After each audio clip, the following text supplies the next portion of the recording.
It's the last day of climate talks at the COP28 summit, with no agreement in sight on fossil fuels.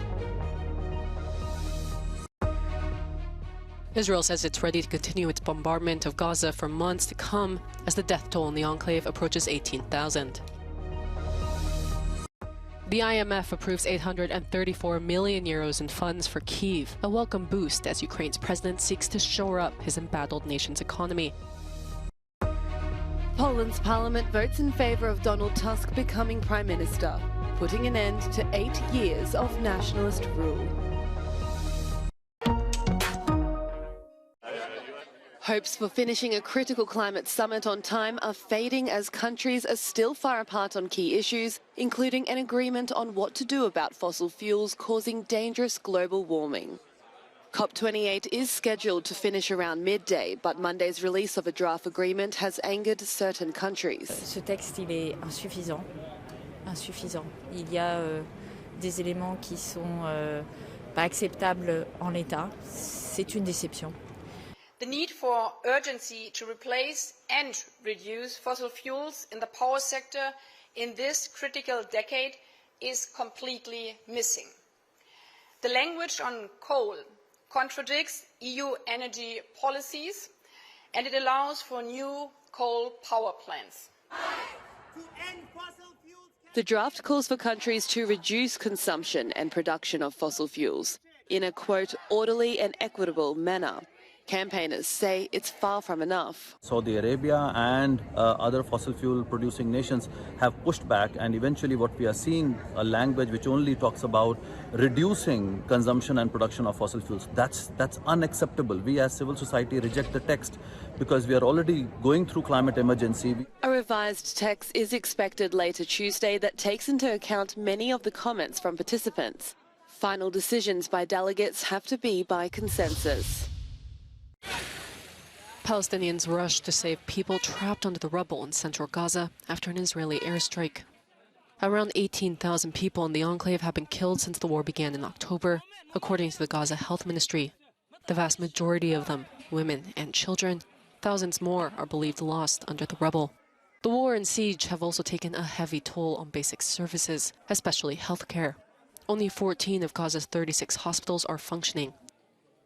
The situation is all but certain to deteriorate, as Israel says that it is prepared to continue fighting for months. סך הכל נעצרו רק בחודש האחרון יותר מ-500 מחבלים. יותר ממחציתם נלקחו להמשך חקירה בשטח ישראל. Meanwhile, the U.S. says it is concerned about reports that Israel deployed white phosphorus munitions it provided in October in southern Lebanon. I do think it's important to remind that white phosphorus does have a legitimate military utility in terms of illumination and producing smoke to conceal movements. And obviously, anytime that we provide items like white phosphorus to another military, it is with the full expectation that it'll be used in keeping with those legitimate purposes. In Egypt, UN Security Council ambassadors are visiting the Rafah border crossing days after the United States vetoed a council resolution for a ceasefire.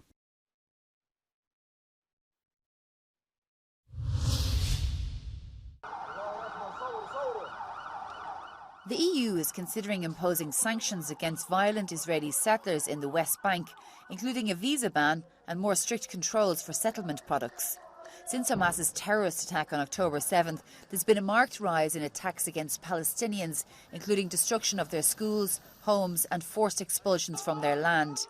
According to Israeli NGOs, over 255 Palestinians, including children, have been killed through settler violence during this time. Some countries, including France, Belgium and Ireland, say they're open to sanctioning settlers unilaterally if there's no full agreement at the EU level. We have to be very clear, I think, from a European Union level, that we do not in any way, obviously do not find this behaviour by the settlers acceptable, but that we must take action to demonstrate, both symbolically and in real terms, our opposition to what's going on in the West Bank right now. It's unlikely the EU will agree to sanctions of this nature, as all member states must support the move if it's to pass.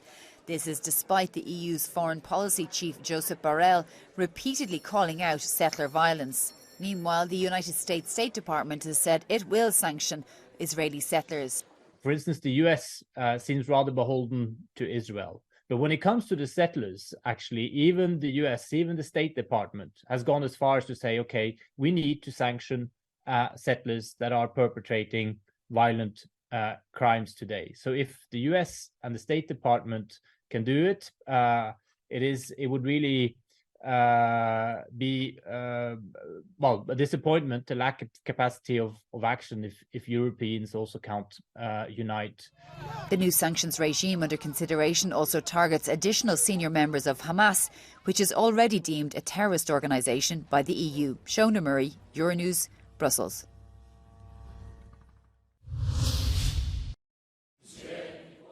Poland's parliament has voted in favour of Donald Tusk becoming Prime Minister, putting an end to 8 years of nationalist rule and paving the way for a new pro-European Union government. The accession to power comes nearly 2 months after an election won by a coalition of parties from left-wing to moderate conservatives. Dziękuję Polsko, to jest naprawdę wspaniały dzień. Nie dla mnie tylko, ale dla tych wszystkich, którzy przez te długie lata głęboko wierzyli. Nawet śpiewali, że wiedzą, że jeszcze będzie lepiej i że przegonimy mrok, że przegonimy zło. It's a hugely consequential change for the country's 38 million citizens, where collective anger against the Law and Justice Party produced a record-high turnout to replace the former government. Zgłosiło się kilka tysięcy osób, mamy tylko 2 sale, bo tu też kino musi normalnie funkcjonować, wyświetlać inne filmy. Ten oczywiście jest dzisiaj najciekawszy. Chcemy wyświetlać to przez miesiąc, to znaczy dostaliśmy zgodę Sejmu, że możemy zrobić taki projekt edukacyjno-obywatelski i przez miesiąc wyświetlać tu wszystkie posiedzenia. Tusk's government will have many challenges to face, including Russia's war across the border in Ukraine. The International Monetary Fund's Executive Board on Monday approved 834 million euros in funds for Ukraine, taking the total amount of money from the IMF to Kyiv this year to $4.5 billion. The funds are coming from the body's $15.6 billion loan program, a welcome boost as Ukraine's president seeks to shore up his embattled nation's economy. We really demonstrated that we can reform our country during the war. And I think that is a huge success for us. The second, really increasing GDP during the war, yes, and we have more jobs, more people come back. That's great. From our side, we are thankful for this, our warriors. Zelensky is set to visit his U.S. counterpart on Tuesday. This comes as Joe Biden's administration is trying to secure $61.4 billion for wartime funding for Ukraine from Congress, which could be in jeopardy because of political infighting. Tensions are growing in the EU over Hungary's resistance towards opening up Ukraine's membership talks to join the bloc. At a meeting of EU foreign affairs ministers on Monday, Hungary dug its heels in on the issue, angering many other member states that would like to speed up Ukraine's accession process. The only way I can read Hungarian position, not just on Ukraine, but on many other issues, is that they are against Europe and everything that Europe stands for. At a crucial summit of EU leaders in Brussels on Thursday, the issue of membership will be debated, and also on giving Ukraine an additional €50 billion in financial support, a lifeline for a country defending itself against Russia's invasion. Hungary is currently blocking both issues. Ukraine's Foreign Minister Dmytro Kuleba, who was also in the Belgian capital, says the stakes are very high for both sides.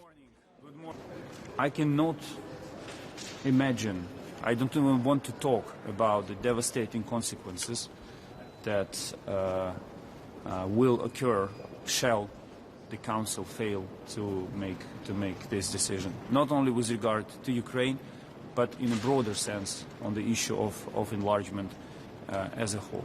But Hungary is vowing to maintain its veto as it says Kiev is not ready to join the EU, blaming the European Commission for making what it calls a false evaluation of the situation in Ukraine. Az álláspontunk világos. Jelenleg nem adott a helyzet arra, nem kész a helyzet arra, hogy az Európai Unió Ukrajnával csatlakozási tárgyalásokat kezdjen. És ez nem egy taktikai pozíció a részünkről, hanem ez egy megalapozott pozíció. Kiev says it's fulfilled the EU's demands to begin talks in record speed, particularly in regard to the fight against corruption and justice reforms.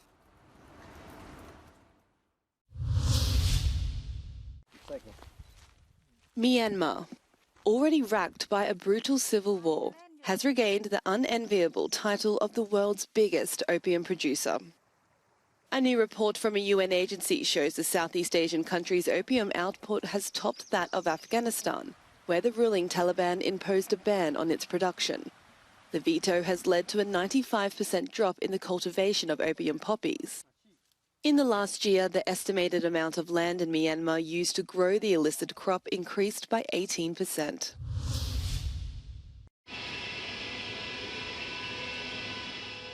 A new sleeper service between Berlin and Paris sets off from the German capital after a decade-long hiatus. Night trains have been gaining in popularity as an alternative to short-haul flights. The connection will be operated by French and German national train operators SNCF and Deutsche Bahn. The maiden voyage left from Berlin's main station with a send-off by ministers from Berlin and Paris, and with chiefs of train companies also waving it off.